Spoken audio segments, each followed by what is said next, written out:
The Supreme Court is Oregon's court of last resort and exists by virtue of the Oregon Constitution. The 7 justices who sit on this bench have the ultimate responsibility of interpreting Oregon law. And for the first time in state history, a majority of those justices are women. I think having a majority of women on the court sends the signal that times do change and progress can be made. Justice Rebecca Duncan was the female justice to tip the scale.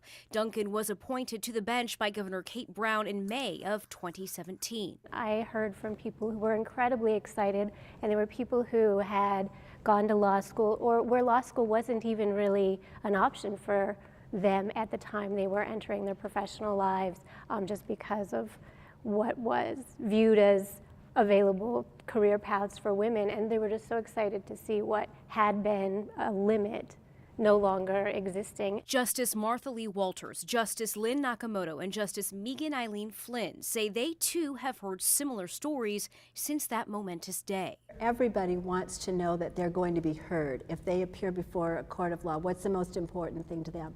That they're listened to, that they think they're going to have a fair hearing.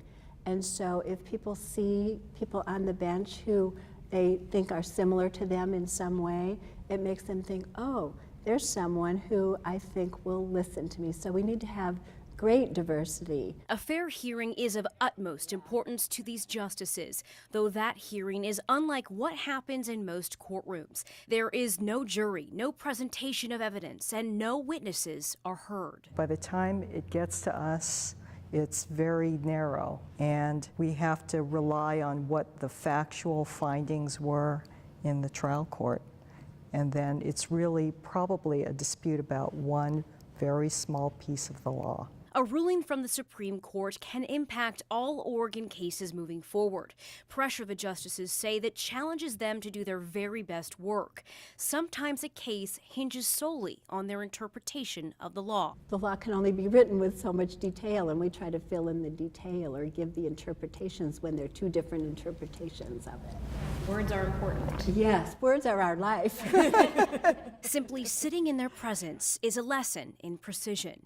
To them, one word can change the outcome of an entire case. There have been times where I've done legislative history and you're listening to the reel tapes and you'll hear the names of people who were later cool governors, and they show up in the legislative history. Because we're trying to figure out, what did the legislature intend when they wrote this statute this way? What were they thinking? We're not making policy. Policy is made by the legislature or by the voters and ballot measures, and we're trying to understand and make sense of what policies have been made. The 4 justices say they are honored to sit on Oregon's highest court and hope this historic appointment encourages other young women to pursue similar interests. It's nice to see that women have now gotten into more senior positions, that they're in a position to be on a high court. They are also equally hopeful majority female Supreme Courts will one day be nothing notable at all.